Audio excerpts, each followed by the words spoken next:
vous êtes de nouveau chez Bonjour Chérie sur IRM.radio. C'est Olga avec vous, avec Tekos qui est très discret mais qui nous assure le bon son et bonne image.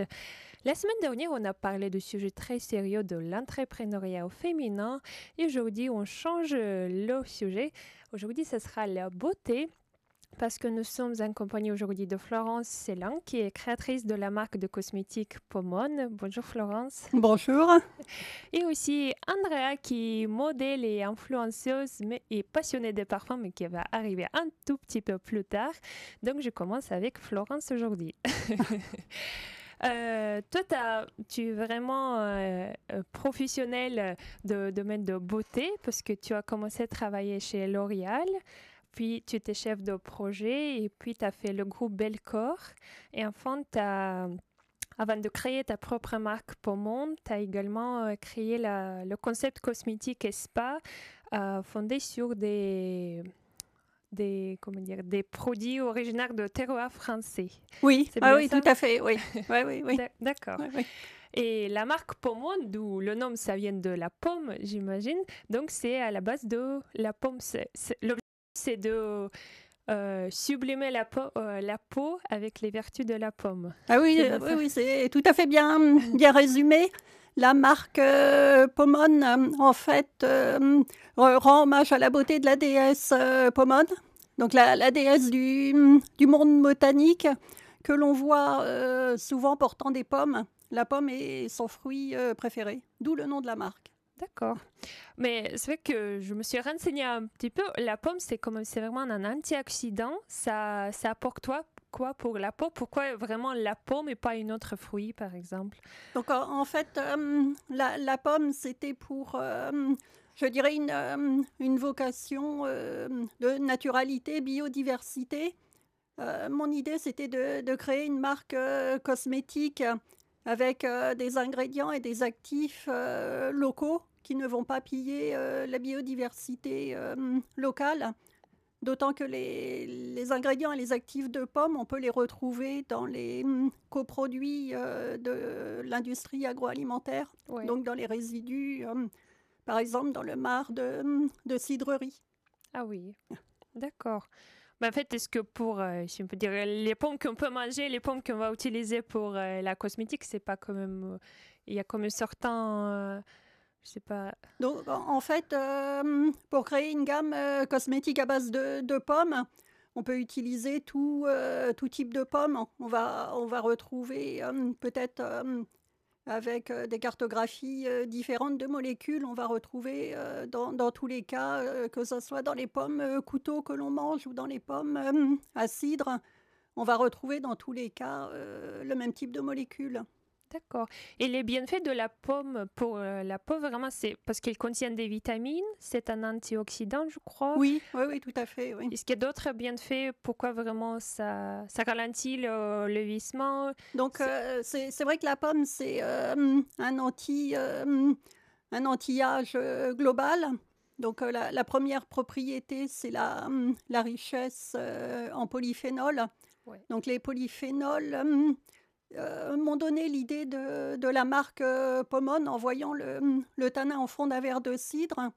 En fait, le tanin, c'est signe de polyphénol abondant. Et les polyphénols vont être recherchés en cosmétique du fait que ce sont des antioxydants puissants. Donc ensuite, il y a tout plein de molécules tout à fait intéressantes pour la beauté de la peau. Donc il va y avoir l'huile de pépins de pomme, donc, qui est riche en acide alpha-linoléique, qui est le composant principal du sébum de la peau. Donc il y a une parfaite affinité avec la peau. En plus, cette huile de pépins de pomme, elle est particulièrement, elle est rare du fait que les pépins dans la pomme, ben, c'est une toute petite Oui. partie quand on compare au raisin, par exemple. Ça a un petit peu rien à voir. Ensuite, comme molécule intéressante, il y a l'isoquercétine de pomme, qui est en fait une variété particulière de polyphénol. Et c'est un actif qui a un rôle intéressant pour activer les sirtuines, qu'on appelle des protéines de longévité.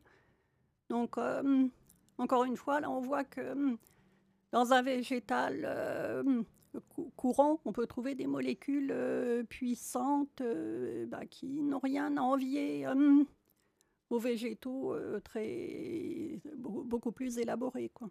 D'accord. Et parce que vous avez plusieurs produits, il y a la crème, et le sérum, il y a toute la gamme de produits pour le soin du visage. Oui, C'est bien oui, ça? tout à fait, oui. Est-ce que ça convient à tous les types de peau, à tous les âges, ou est-ce que peut-être vous êtes ciblé plus l'un ou l'autre? Donc, au départ, quand j'avais remarqué ce tanin en fond du verre de cidre qui montrait l'importance de la quantité de polyphénol dans la pomme, et comme les polyphénols ont des propriétés anti-âge, au départ, l'idée c'était plus de bâtir une gamme anti-âge, et puis en fait, la pratique montre que les femmes, même jeunes, sont intéressées par l'idée de maintenir la peau en bon état, quoi. Lui donner les armes pour vieillir moins vite. D'accord, merci Florence. Et aujourd'hui, en fait, on a une vaste gamme des produits, on peut trouver tout ce qu'on veut, mais justement, parfois, on est perdu, on ne sait pas qu'est-ce qu'on a vraiment besoin. Est-ce que vous pouvez donner un conseil comment vraiment choisir son produit? Comment on peut sentir que c'est bien pour ma peau? Déjà, il y a quelques produits incontournables qu'il est bien pour toute femme de posséder et d'utiliser. On va dire que la base pour avoir une peau en bel état, c'est de la maintenir bien propre. Donc là, c'est dit et redit, mais nettoyer et démaquiller sa peau, c'est la base de la beauté. Donc à ce moment-là, il y a tout type de produits qui peuvent être utilisés. Là, c'est un peu la femme fait, je dirais, un peu comme elle le sent avec ses habitudes. Au niveau de Pomone, moi, j'ai choisi de créer un nettoyant démaquillant à base d'une crème qui se rince à l'eau. Au départ, parce que moi j'aime bien nettoyer ma peau avec de l'eau. Et, je trouve que c'est probablement mieux que d'utiliser des nettoyants démaquillants qu'il faut appliquer avec des cotons. Bon, ça, c'est pas très écolo, quoi. Il faut éviter. Bon, cependant, le nettoyage des maquillages, il peut être effectué avec des formules à base d'huile, ou encore des eaux micellaires qu'on peut enlever avec des lingettes en tissu, Ouais. par exemple. Oui. Mhm. Ensuite, l'autre basique, c'est le contour de l'œil. La zone du contour de l'œil, la peau est plus fine, donc elle peut marquer rapidement. Donc, je dirais que même les jeunes femmes, elles ont toujours intérêt à appliquer ce type de produit sur le contour de l'œil. Donc, en vérifiant la formule qui ne doit pas être trop grasse pour éviter le gonflement des paupières, surtout si on applique le produit la nuit, quoi, parce qu'il n'y a rien de pire que de se réveiller le matin avec des poches sous les yeux. Tout Ouais. à fait. D'accord, donc Alors, ensuite, pour une routine beauté, là, les femmes ont l'habitude, c'est d'appliquer un sérum. Donc, le sérum s'applique avant la crème 2 jours. Et le sérum a la particularité d'être généralement une émulsion plus fine, ou un produit huileux, mais qui va être concentré en actif. Pas forcément très gras au niveau de la texture. C'est pour cela qu'il est bien ensuite d'appliquer la crème, une crème de 2 jours qui va avoir de plus fortes propriétés hydratantes et anti-âge. est-ce que les masques ou les crèmes de nuit, c'est aussi indispensable, ou c'est au choix si on veut les Alors appliquer? la crème de nuit, elle peut être elle peut être au choix selon le ressenti de la femme. Pour une routine anti-âge, la crème de nuit, oui, c'est forcément bien. Ensuite, les masques, je dirais oui, à appliquer sans modération, peut-être 2 à 3 fois par semaine. Le fait de d'appliquer en couche épaisse pendant une durée longue, ça va vraiment avoir la propriété d'hydrater en profondeur et puis de repulper la peau. Donc, avec la propriété finalement d'enlever les marques de fatigue Ah oui. qui peuvent atteindre toutes les femmes, même quand elles sont jeunes, quand il y a un coup de fatigue. Donc, le masque, oui, il est vraiment recommandé, d'autant que c'est un moment de plaisir, quoi. Ben oui, tout à fait. C'est toujours agréable de faire un petit masque. Et le masque, on peut également l'appliquer à la manière asiatique, le garder toute la nuit. Ah Et oui. ce qui peut être vraiment bien là pour cet effet repulpant qui est recherché par tous et toutes pour donner un coup de jeunesse à l'aspect de la peau. Et comment on peut dormir avec un masque pour ne pas toucher les, Ah les oui, oreilles? Il faut pas bouger après, faut pas d'accord. trop toucher l'oreiller, oui. Ouais, Et puis d'accord. peut-être ne pas être accompagné dans le lit, là. D'accord, mais le matin, on se réveille beaucoup plus belle alors. Oui. Ouais, c'est vraiment bon. Oui, oui, oui, tout à fait. Oui, le masque, il peut vraiment avoir la propriété d'effacer les petites rides de sécheresse qu'une femme peut avoir même en étant jeune, oui. Donc, c'est bon pour la peau et puis c'est bon pour le moral. Tout à fait. Je vous rappelle que nous sommes aujourd'hui avec Florence Célan, qui est créatrice de la marque de cosmétiques Pomone. Si vous avez des questions pour notre invitée, n'hésitez pas à nous envoyer un SMS sur le numéro 07 71 59 62 68. Je répète, 07 71 59 62 68.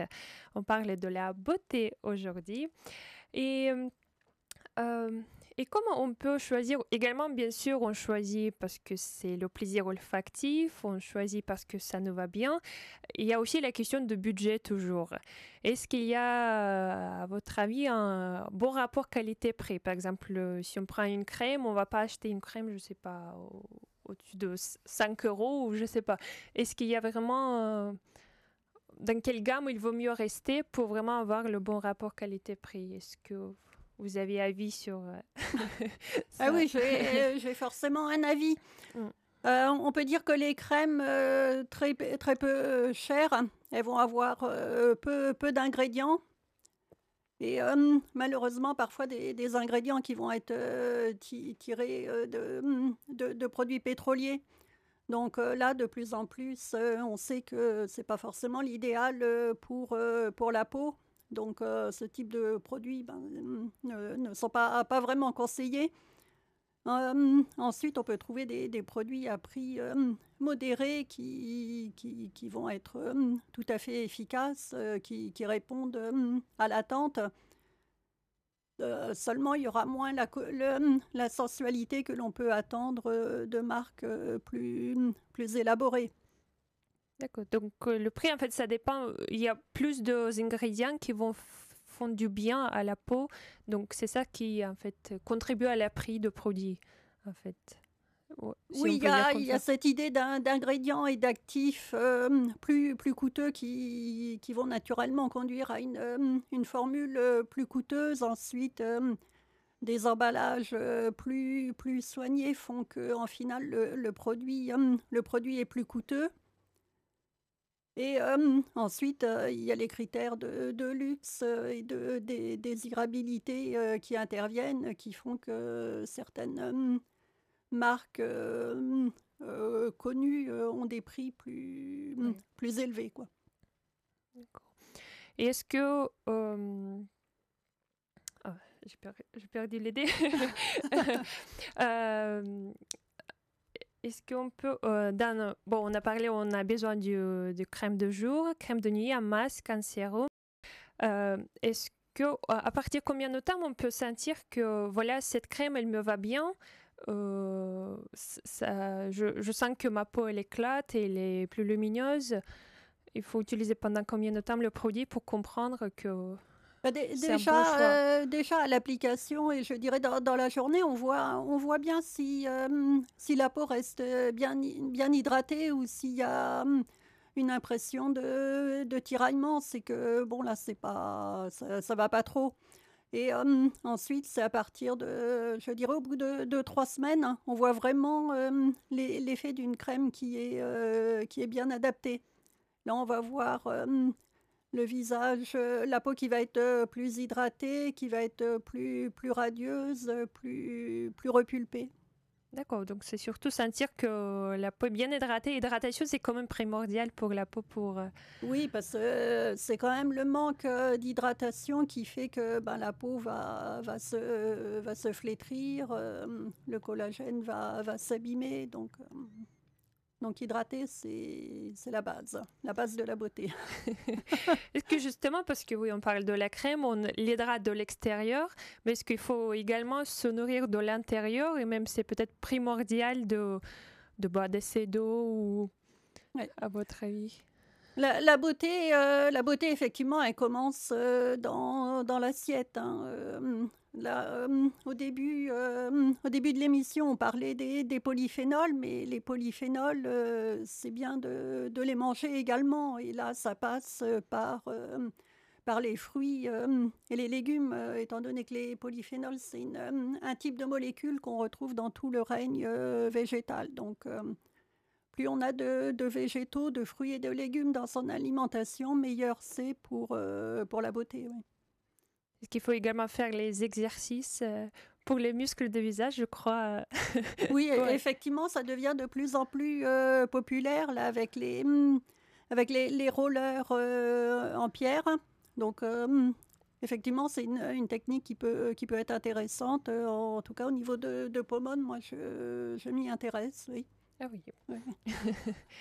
Et quels sont les... Ça veut dire que vous voulez créer un outil pour faire le massage de visage? Un Ou... outil peut-être pas, parce que c'est pas forcément le métier de Pomone Ouais. de fabriquer ce type de dispositif beauté, mais peut-être que ça peut devenir un outil complémentaire de la routine beauté, oui.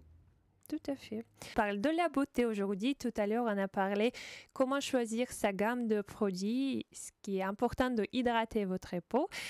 Et on continue. Euh, c'est vrai que quand on choisit le produit, la difficulté aussi, c'est que derrière l'étiquette, il y a beaucoup de composants, ce que le produit contient, et parfois on ne sait même pas qu'est-ce que c'est. Est-ce qu'il y a des composants qu'il faut éviter et à quoi il faut faire attention quand on lit la contre-étiquette de produit? Là, c'est tout un débat. C'est vrai qu'avec les nouvelles applications qui vont scanner les molécules, il y a une inquiétude qui se généralise pour tous les clients et clientes. C'est à moduler cependant du fait que tous les produits que l'on achète en France, donc en Europe, sont réglementés. Un produit fabriqué en Europe n'aura pas d'ingrédients interdits. La réglementation européenne est l'une des plus sévères au monde. Donc, utiliser des produits cosmétiques en France, on peut dire que Sécurisé. c'est plutôt sans risque. Mhm. Donc, ensuite, il y a d'autres considérations qui interviennent. Fondée ou pas. Une considération qui me paraît fondée, c'est le fait d'éliminer les produits issus du pétrole. Là, ça fait un peu consensus, quoi, le fait d'aller vers plus de naturalité. Moi, je dirais que c'est pas une bonne manière de faire, de chercher à scanner les formules à partir de ces applications. Je pense qu'il faut faire confiance aux marques Mhm. écouter leurs parti pris, leurs revendications qui ne sont pas que marketing. Mm. Chaque marque a son idée de formule, âge. Et je dirais que dans un monde où il n'y a pas où il y a pas de confiance, c'est un petit peu compliqué. Donc, ça veut dire que toutes les applications, on peut scanner le produit, ce n'est pas forcément... ça peut donner des fausses idées de... Ça peut donner donner des idées effrayantes sur des ingrédients qui, encore une fois, ont été approuvés par l'Europe et démonter certains ingrédients pour une question de parti pris, c'est pas très raisonnable. Et on voit qu'il peut y avoir des contre-mouvements. Par exemple, il y a un mouvement lancé par des dermatologues aux États-Unis qui tend à redonner une seconde vie aux parabènes, donc qui sont des conservateurs qui sont très critiqués. Et les dermatologues aux États-Unis rappellent que les parabènes ont fait la preuve de leur efficacité et de leur innocuité pour la peau, alors que les conservateurs alternatifs que l'on utilise tous maintenant en cosmétologie, ils ont pu notamment s'avérer irritants pour la peau, quoi. Ah oui.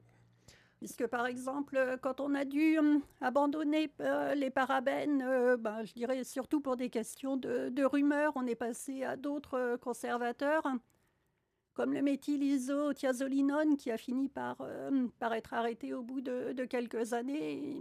Et moi-même, j'ai dû refaire toutes mes formules suite à ce phénomène-là. Donc, je pense qu'il faut, il faut un peu raison garder et encore une fois se dire que chaque ingrédient en Europe a fait l'objet d'études scientifiques très, très poussées. Oui, Donc, on peut faire confiance aux marques européennes. Ouais, oui. parce que, oui, sans problème. Oui.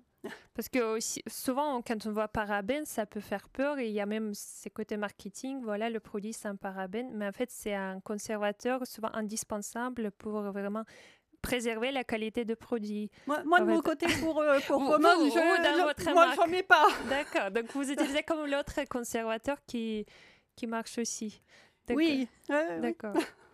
Parce que oui, quand on a la tendance aujourd'hui de choisir les produits bio, ou est-ce que c'est vraiment indispensable de choisir bio ou quand même les produits, même s'ils contiennent les produits chimiques, les ingrédients chimiques, c'est pas que c'est quelque chose de dangereux, c'est juste indispensable pour garder la qualité de produit. Oui, effectivement, le côté chimie il va toujours être indispensable dans des formules, ne serait-ce que pour assurer la stabilité de la formule.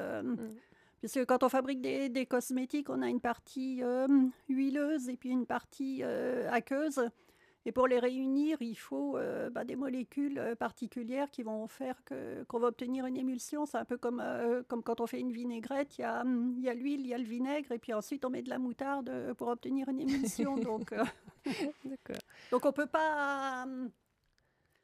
l'excès de naturalité, c'est pas forcément possible. Et puis, si l'on va sur la question de la préservation des formules pour éviter la contamination microbienne, les conservateurs, bien souvent, ils vont être chimiques parce que les produits naturels ne sont pas forcément suffisamment efficaces.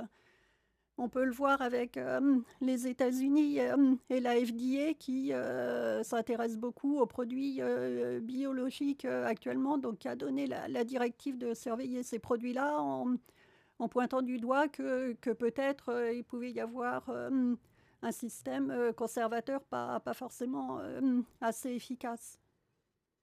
Donc les produits chimiques, les produits cosmétiques, là c'est un lapsus qui est malheureux, les produits cosmétiques, ils ont une bonne part d'eau dans leur formule.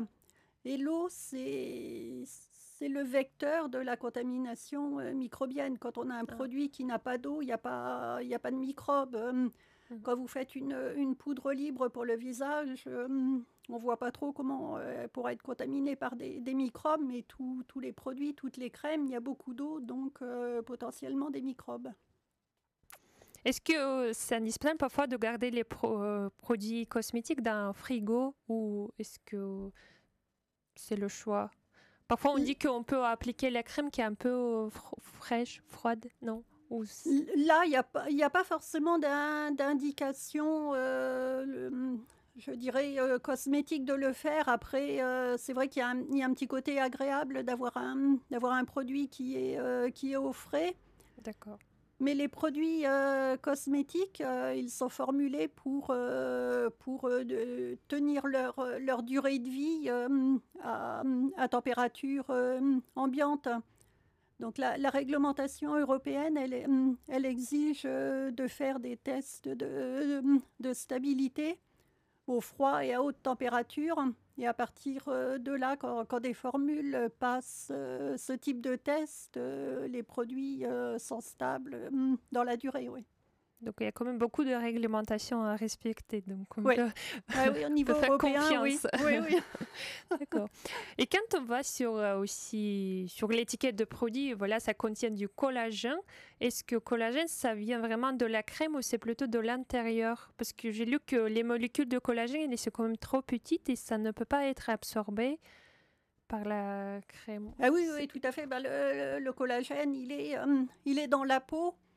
Et l'idée d'une crème cosmétique, c'est d'avoir des actifs à l'intérieur qui vont activer le collagène et l'élastine de la peau, qui fait qu'on a un matelas, que la peau forme un matelas bien épais, donc qui a un critère de jeunesse. Mais bon, il n'y a pas de magie avec...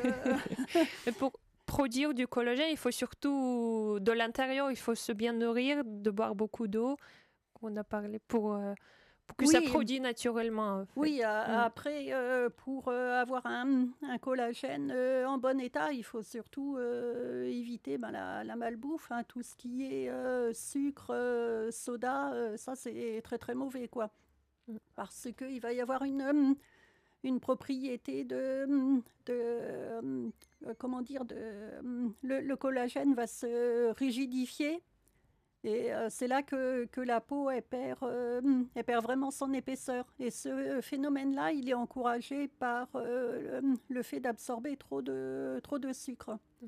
Donc la première manière de ralentir le vieillissement, c'est d'éviter les aliments trop sucrés, les boissons trop sucrées. Les gâteaux, même si c'est parfois difficile oui. de se tenir les petites quantités. Bon, nous sommes aujourd'hui avec Florence Célan, qui est professionnelle de cosmétique de beauté, créatrice de la marque Pomone. Si vous avez des questions, n'hésitez pas à nous envoyer un message sur 07 71 59 62 68. Je répète, 07 71 59 62 68. Et si on parle de, Florence, de dernières innovations dans le domaine de beauté, qu'est-ce qui va nous arriver dans quelques années? Peut-être qu'est-ce qu'on peut attendre?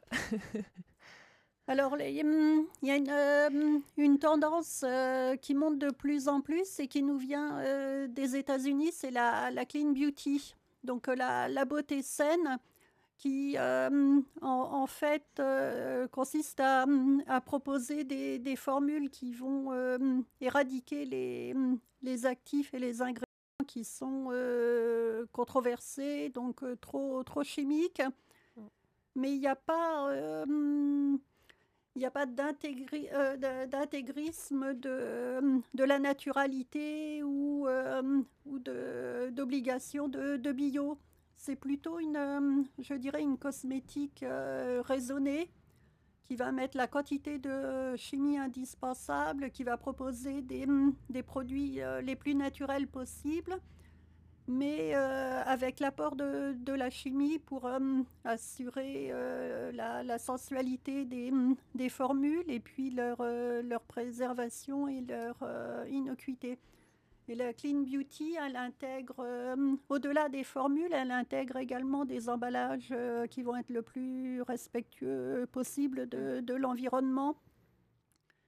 Donc on va éviter tout ce qui est emballage plastique ou en tout cas le limiter au maximum. Quand la marque propose des étuis, on va plutôt prendre des étuis avec du carton issu de forêts gérées durablement. On va éviter tout ce qui est vernis sur les cartons, les laisser les plus naturels possibles. Donc, garder la beauté, préserver l'environnement. Oui, tout à fait. C'est ça l'idée. Ok. Et dans votre marque, par exemple, est-ce que vous avez je sais pas, vos valeurs principales pour... Justement, moi, je me reconnais bien dans ces valeurs de la Clean Beauty. Pour moi, les valeurs de la marque, c'est l'authenticité. C'est-à-dire à la base, déjà, la pomme en elle-même, elle a quelque chose d'authentique. C'est un végétal qui est proche de nous en France, qui fait que la marque ne va pas piller la biodiversité du bout du monde. L'autre valeur, c'est le Made in France, auquel je tiens beaucoup. Moi, en tant qu'ingénieur chimiste, j'ai beaucoup travaillé dans les ateliers de production. Je sais que l'univers productif travaille bien et fabrique de beaux produits en France. On a, au-delà de la cosmétique et des formules, on a de très beaux fabricants d'emballages, notamment les verriers du nord de la France. Donc, l'idée de Pomone, mon idée, ça a été de concevoir une marque qui soit le plus made in France possible au niveau des ingrédients, des actifs et des emballages, avec donc en parallèle cette idée de formule qui au départ, quand Pomone a été créé, la Clean Beauty n'existait pas, mais désormais, moi, je me reconnais bien dans la Clean Beauty avec des formules naturelles et la quantité de chimie nécessaire pour la qualité des émulsions, leur stabilité, leur préservation contre la contamination bactérienne. Et où on peut trouver votre marque aujourd'hui? Donc la marque, on la trouve dans quelques points de vente en France. On la trouve également à l'international via différents sites internet. Des sites internet à l'international et également en France, y compris Amazon qui a été intéressé par la marque. Tout à l'heure, on a appris beaucoup de choses sur la cosmétique et vous pouvez revoir notre émission en replay sur YouTube. Et là, on va passer au parfum parce que pour une fois qu'on a pris des soins pour le visage, choisir le parfum, c'est aussi important pour une femme et même pour un homme, j'imagine. Florence, tu as travaillé également pour le groupe Belcore, qui est vraiment le distributeur des parfums, c'est bien ça? Le groupe Belcorp, en fait, oui, c'est un leader cosmétique en Amérique latine. Donc, c'est un peu un groupe L'Oréal local en Amérique latine qui vend dans une vingtaine de pays, y compris le Brésil et les États-Unis maintenant. Effectivement, moi, j'ai travaillé pour eux autrefois. Pour m'occuper d'une de leurs marques Made in France qui fabrique donc en France des produits cosmétiques haut de gamme et toute une gamme de parfums pour femmes et pour hommes. Comment on crée le parfum? Parce que c'est vrai, on aime les parfums, mais on n'a pas vraiment l'idée comment ça se crée le parfum. Alors le parfum... Le parfum, au départ, c'est je dirais une création artistique. Le parfum, il est dans la tête d'un créateur.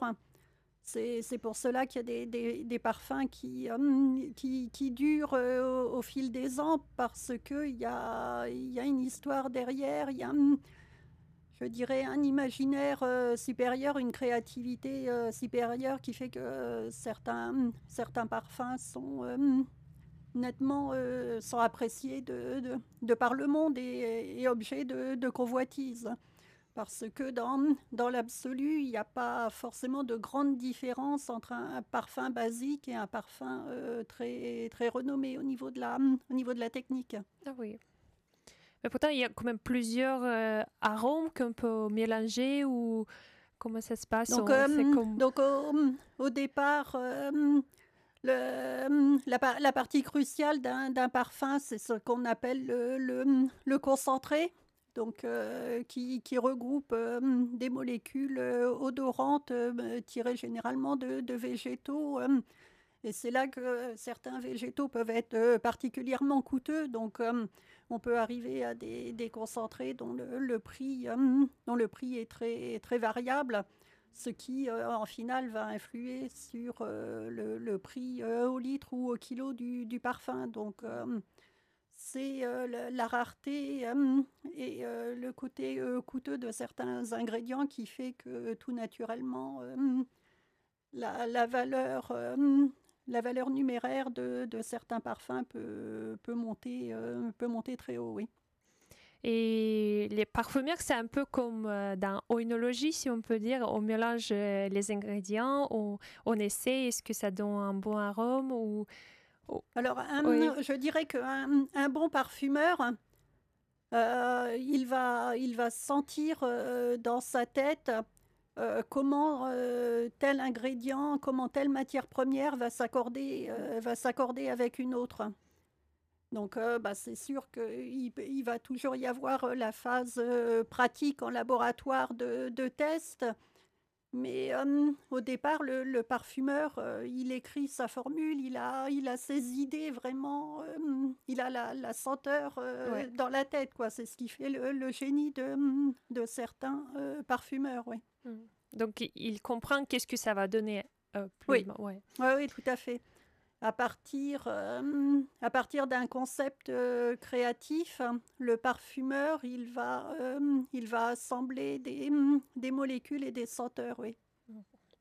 Comment on choisit un parfum? Est-ce que c'est notre personnalité qui va déterminer notre parfum ou au contraire, le parfum peut nous influencer et de faire, je sais pas, tout de suite une femme fatale, une femme romantique ou Moi, je dirais il peut y avoir les y deux? avoir les deux, effectivement. Il y a bon, l'époque est peut-être différente maintenant où il y a moins de phénomènes de suivi. Les femmes, elles ont plus envie d'affirmer une singularité. Il n'empêche qu'il y a des parfums emblématiques, oui, qui ont cet effet de transformer la femme, des parfums qui habillent, qui peuvent donner la confiance ou une sensualité particulière à la femme, oui. Par exemple, quand on rentre dans une boutique, on voit des rayons des parfums. Par quoi on commence? Comment choisir? Déjà, on ne peut pas sentir beaucoup parce qu'après, tu sens plus où c'est Ouais. mélangé. Donc, est-ce qu'il faut demander un conseil de professionnel ou vraiment de se lancer, d'essayer plusieurs? Est-ce qu'il y a un... Par quoi on commence le choix? Je pense que les deux manières de faire peuvent être les bonnes. On peut s'autoriser la découverte. Oui. Donc, Parce que rien n'oblige à être fidèle toujours au même type de senteur. Donc, il faut évoluer. De toute manière, évoluer, c'est toujours bon pour le cerveau. Donc, donc toujours essayer de nouveau, n'avoir pas peur d'essayer de nouvelles choses. Ouais. oui, on peut pas. Enfin, j'imagine pas de vieillir au fil des ans avec toujours le même parfum, toujours la même coiffure. Non, la vie serait trop triste. Bah, après, on peut particulièrement être attaché à un parfum ou un arôme qu'on aime, même comme la cosmétique qu'on a parlé tout à l'heure. Oui. Et on a enfin Andrea qui nous rejoint, qui Passionnée Bonjour tout de le parfum, monde. on allait Bonjour. justement parler tout à l'heure. Bonjour Andrea, Bonjour Olga. j'espère que tu vas bien. Oui, très bien, Oui. je te remercie. Donc je vous représente Andrea qui est modèle photo, influenceuse, blogueuse et passionnée de parfum. C'est pour ça qu'on t'a invité aujourd'hui. Merci pour l'invitation d'ailleurs. Donc on a déjà commencé à parler avec Florence, on a parlé de la cosmétique ce matin, comment choisir sa gamme de cosmétiques. On a commencé de parler des parfums. Oui. Et toi qui es vraiment aussi passionnée des parfums, parce que toi en tant que modèle, tu travailles avec plusieurs marques. Tout à fait. Et pourquoi cet engouement pour les parfums, justement? Ça a commencé en fait depuis que je suis toute petite. Ah oui. Vraiment, j'ai commencé à collectionner des flacons de parfums, des échantillons de parfums. Je collectionnais les publicités de parfums. J'en faisais des classeurs. Et en fait, ça m'est revenu. Enfin, c'est pas que ça m'est revenu plus tard, mais disons que cette passion que j'avais vraiment, du coup, avec l'avènement du blog. Je me suis dit, je vais créer un blog où je vais parler en fait tout simplement de cette passion que j'ai autour du parfum. Et c'est vrai que là aussi, avec l'évolution du blog, c'est vrai que j'ai eu l'occasion de faire des partenariats avec des marques de parfums pour faire des revues de parfums, tout simplement. Et voilà. On s'est posé tout à l'heure la question avec Florence, comment on choisit le parfum parce qu'on a tellement vaste de choix. C'est difficile. Est-ce que tu as un conseil à donner? Alors, c'est vrai que c'est d'autant plus difficile que, selon moi, le choix d'un parfum est quand même très personnel et très intime. Oui.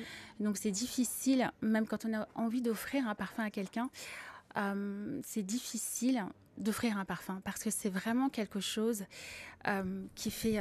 Enfin, le choix d'un parfum fait vraiment appel à nos émotions, notre intuition. Ouais. Donc, c'est vraiment un choix très intime. Maintenant, on peut quand même, par rapport aux différentes, puisque les parfums sont classés en familles olfactives, donc suivant les différentes familles olfactives, on peut déjà essayer de trouver ce qui peut nous correspondre par rapport à notre personnalité. Alors, il y a 7 familles olfactives. Oui. Je vais commencer par alors celle que je maîtrise là moi on va dire c'est la famille fougère. C'est là où on retrouve le plus de parfums masculins. Donc ce sont des parfums qui sont construits sur le même schéma. En exemple, je sais qu'il y a For Him de Narciso Rodriguez qui est un fougère. Donc quand je dis construit sur le même schéma, c'est pour ça que je dis là vraiment cette famille je la maîtrise pas tant que ça, mais je crois que c'est une tête lavande, le cœur est floral, donc à base de géranium, et le fond est boisé, donc plutôt coumarine ou mousse de chêne. Ensuite, on a la très grande famille du parfum floral. Ouais. D'ailleurs, si j'ai un conseil à donner, si on veut offrir un parfum à une femme, on peut presque ne pas se tromper en lui offrant un floral. Comme on offre des bouquets de fleurs d'ailleurs. D'accord, c'est pas mal. Ça correspond en fait à des personnalités élégantes, romantiques, très féminines. Donc vraiment en parfum floral, je n'en citerai qu'un seul qui est tellement connu mondialement, c'est le numéro 5 de Chanel, par exemple. Ensuite, dans la famille Hespéridée, là on a tout ce qui est frais. Donc par exemple les eaux de Cologne ou les eaux comme eau sauvage de Dior, toutes les eaux en fait. C'est à base d'agrumes, la base est agrumes. Donc citron, pamplemousse, mandarine, orange, tout ça fait partie de cette famille et c'est vraiment pour les personnes qui recherchent un parfum frais, léger, voilà, pas du tout capiteux. Ils peuvent se tourner vers les Hespéridées. Ensuite, on a la famille des aromatiques, donc c'est là où on retrouve aussi pas mal de parfums masculins. Je pense notamment à Kouros, à Yves Saint Laurent, mais aussi Burberry Baby Touch, c'est adorable. Si vous ne l'avez jamais senti, c'est aussi c'est aussi un aromatique. Donc voilà, c'est à base d'essence d'herbes aromatiques. Donc romarin, sauge, ce sont des odeurs vraiment plutôt mentholées. Pour les personnes qui aiment les parfums pareil, frais, toniques, dynamiques, ils peuvent se tourner vers les Hespéridées. Ensuite, que je n'en oublie pas. Là, il y en a 4. Ouais. Les parfums boisés, donc beaucoup plus capiteux. Pour des personnes, j'ai envie de dire, en quête d'aventure, ou vraiment des personnes qui aiment aussi les fragrances luxueuses. En ce moment, il y a une de grandes créations autour du bois de oud, par exemple. Mais il y a plein d'autres de bois, ne serait-ce que le bois de santal, le cyprès, le bois de Gaillac, le cachemiran, tous ces ingrédients-là font partie des boisés. En exemple, je peux vous citer White Patchouli, je crois, de Tom Ford, ou Matière Noire de Louis Vuitton, dans les parfums boisés.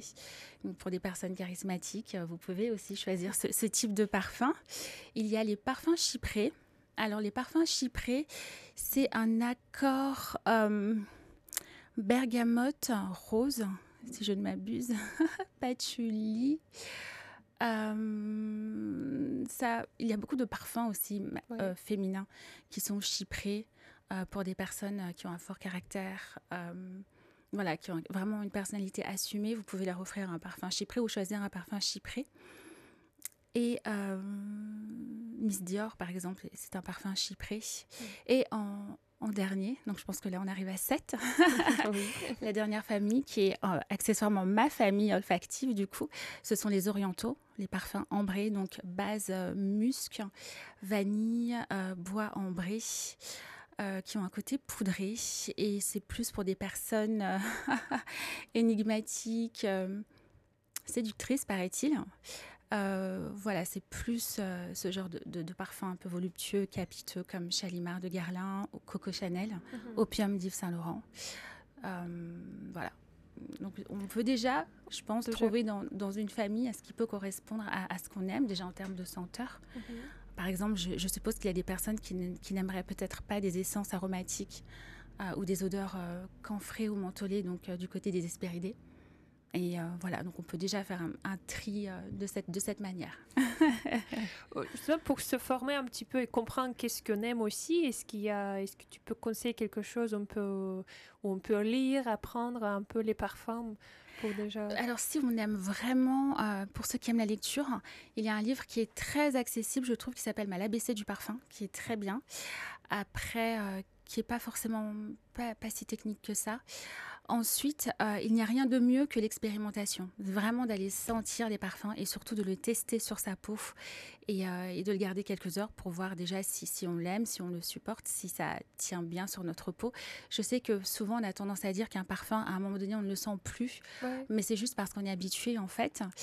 Après, au niveau des tips, il y a une erreur commune qu'on a tendance à faire, c'est par exemple quand on se parfume au niveau des poignets et qu'on se frotte les poignets. Il ne faut jamais faire ça, puisqu'il ne faut pas oublier que la parfumerie, c'est de la chimie. Donc ce sont des molécules, on casse les molécules du parfum en fait, ça va altérer le parfum. Pour les personnes,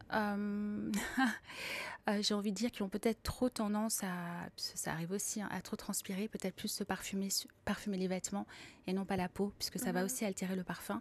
Mais sinon, généralement, on parfume les vêtements.